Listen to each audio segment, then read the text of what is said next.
আমি বোনে যদি এখন ভুলটা করতাম আমি ফিটটা মাইরা লাইতাম। আমার এমন বোনের দরকার নাই। আমার বোন হইলে আমি এতক্ষণে পিটাইতাম। আপনার বাচ্চাটাকে যদি কেউ মারে আপনি সহ্য করতে পারবেন? এই বাচ্চাটাকে যদি কেউ মারে আপনি সহ্য করবেন নি? আপনি মরে গেলেন, এই বাচ্চাটা যদি আরেকজন সৎমার কাছে থাকে তখন এই বাচ্চাটাকে যদি মারে আপনি কবর থেকে কি আপনি সহ্য করতে পারবেন? আপনি তো পারবেন। মনে করবেন যে আল্লাহ আমাকে এমন শক্তি দাও যে আমি আমার বাচ্চাটাকে যে উদ্ধার করি। এই হচ্ছে সামিয়া, যার ভিডিও আপনারা গতকালকে দেখেছেন। মায়ের কবরের সামনে দাঁড়িয়ে চিৎকার করছিল যে ওর সৎমার অত্যাচারের কারণে সে অনেক কষ্ট পাচ্ছে এবং মাকে বারবার বলছে যে মা তুমি আমাকে নিয়ে যাও না কেন। আজকে আমরা সামিয়ার বাড়িতে আসছি লালমাই। তোমার মা কই? আমার মা মরে গেছে। মরে গেছে? এখন যে মা আছে ও সৎমা? জি। মারে? জি। অনেক মারে? জি। কি করে আর বলো তো? এবার আমি কাম করি না দে আম্মু আমারে মারছে। বেশ কোন জায়গায় মারছে? এগুলো মায়ের দাগ। এই যে দেখেন কি করছে। আরো আছে? তোমার বাবা কই? তোমার আব্বু বিদেশে? কোন দেশে থাকে তোমার আব্বু? কোন দেশে থাকে? সৌদি আরব থাকে। তোমার মা কই? কোন ঘরে আছে তোমার মা? আসেন আসেন আসেন। আপনি ওর মা? আসেন একটু এদিকে আসেন। আসেন সামনে আসেন। সামনে আসেন। ভিডিও করবো না কেন? আপনি ওকে মারেন কেন? ওর আপন মাটা তো মারা গেছে না? আপনার স্বামী তো বিদেশে থাকে তাই না? হ্যাঁ ঠিক আছে। তো বিদেশে থাকে, ওকে তো আপনার কাছে দায়িত্ব দিয়ে গেছে না যে আমার মেয়েটাকে দেখবা। এগুলা কে মারছে? এগুলা এ আম্মু মারছে? মা হিসাবে শাসন করবেন ঠিক আছে, কিন্তু এই মাটার তো এই বাচ্চা শুনেন, এই বাচ্চাটার তো মা নাই, বাবাও নাই, বাবা বিদেশ থাকে। আপনার উপর দায়িত্ব দিয়ে গেছে, আপনি এভাবে ওরে এমন অত্যাচার করেন যে ওর মার কবরের সামনে যে চিৎকার করে করে বলতে হয় যে মা তুমি আমারে নিয়ে যাও, আমার মা আমারে মারে। বলেন ঠিক হয়েছে আপনার এই কাজটা? ঠিক হয়েছে না? আমার ঠিক হয়েছে না। আমি বাচ্চা মানুষ, ও কান্না করতে গেছে, কষ্ট পাইছে ঠিক আছে, কান্না করতে গেছে। মানুষের কি দরকার আছে ওটা ভিডিও করে ছাড়া তো আজকে যদি ভিডিও করে না ছাড়তো আপনি তো ওকে মাইরা ফেলতেন। চিৎকারের আওয়াজ শুই না কবর থেকে সাপ পর্যন্ত বেরিয়ে আসছে। মিথ্যা কথা বলতেছে, এলাকাবাসীকে মিথ্যা কথা বলতেছে।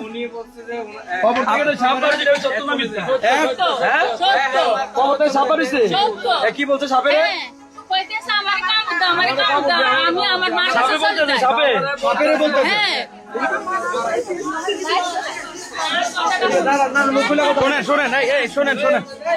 শোনেন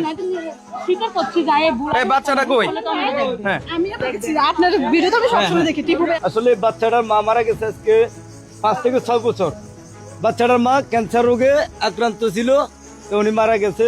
তারপর এই মহিলার বিয়ে করছে আমার চাচা।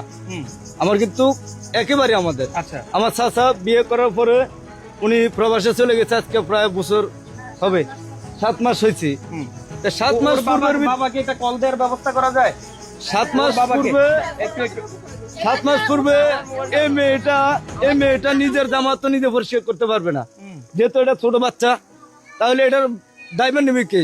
ওনার সৎ মা হইলেও আছে, মা হইলেও আছে না? তাহলে উনি নিবি, উনি দেখভাল করবে এই বাচ্চাটারে। কিন্তু অথচ উনি মানসিক নির্যাতন করছে বাচ্চাটার উপরে। এই যে আপনার নাতিনের উপর যে উনি অত্যাচার করে আপনি দেখেন নাই? হ্যাঁ দেখছেন কিভাবে মারতো? মারতো বেশি মারতো। আপনার কথা শুনেনি? আপনি যে শ্বশুর শুনেনি?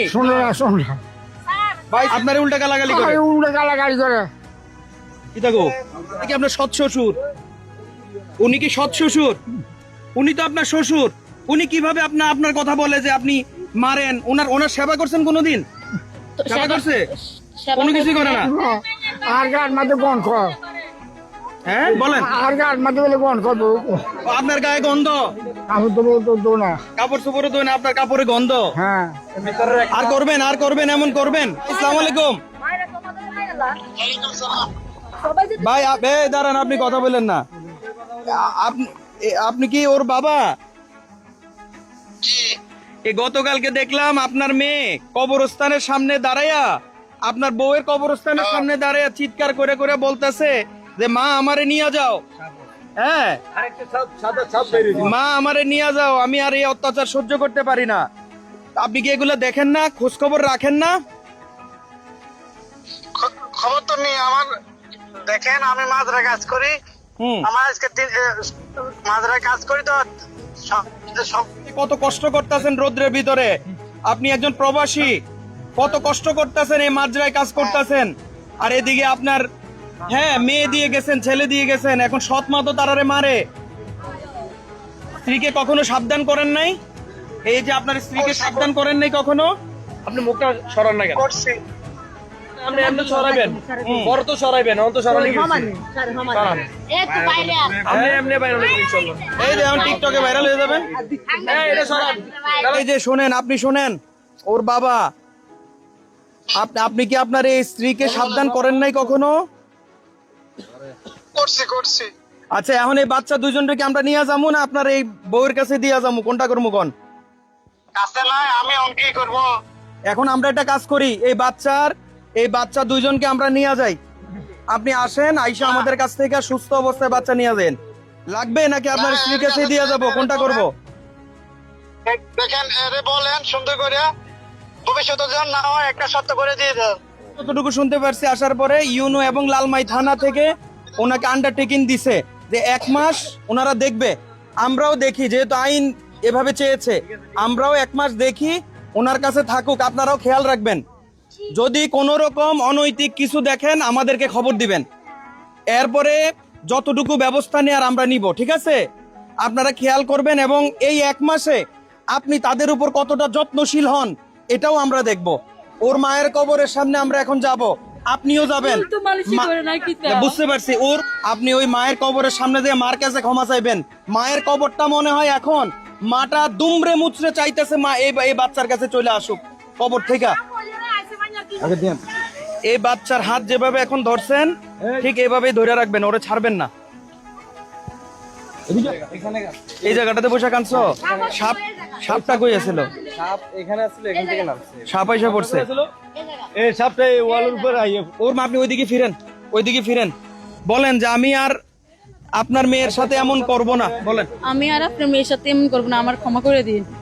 বলেন, আবার বলেন, নাইলে কিন্তু এই সাপ আপনার ঘরে গিয়ে আপনাকে দংশন করবে। আমি আর আপনার মেয়ের সাথে এরকম করবো না। আপনার মেয়ে আজকে থেকে আমার মেয়ে, আমি কোনোদিন ওর গায়ে হাত দিতাম না, আমার ক্ষমা করে দিন। ধরো মারে, ধরো মারে, এই ধরো, এই ধরো, থাক, আপনি একটু আদর কইরেন, এই বুকে নাও, ধরো মারে, ঠিক আছে? আর করবেন না, হ্যাঁ? এই যে টাকা দিয়ে গেলাম, এটা দিয়ে তুমি চকলেট কিনবা, ঠিক আছে? এটা দিয়ে তুমি চকলেট কিনবা, হ্যাঁ? আর যদি কি, আমি নাম্বার দিয়ে গেলাম সবার কাছে, যদি কোনো সমস্যা হয় আমাকে ফোন দিবা। তোমার দায়িত্ব আমরা সবাই নিব, ঠিক আছে? ইনশাআল্লাহ তোমাদের দায়িত্ব, হ্যাঁ তোমার দায়িত্ব আমরা সবাই নিলাম। তোমার কোনো কিছু প্রয়োজন হলে এলাকাবাসী যারা আছে যে কেউ একজনকে দিয়ে আমাকে খবর পাঠাবা। তোমার কাপড় চোপড়, তোমার খাবার, তোমার যে কোনো সমস্যায় এই চাচ্চু তোমার পাশে আছে, হ্যাঁ? ঠিক আছে? ঠিক আছে।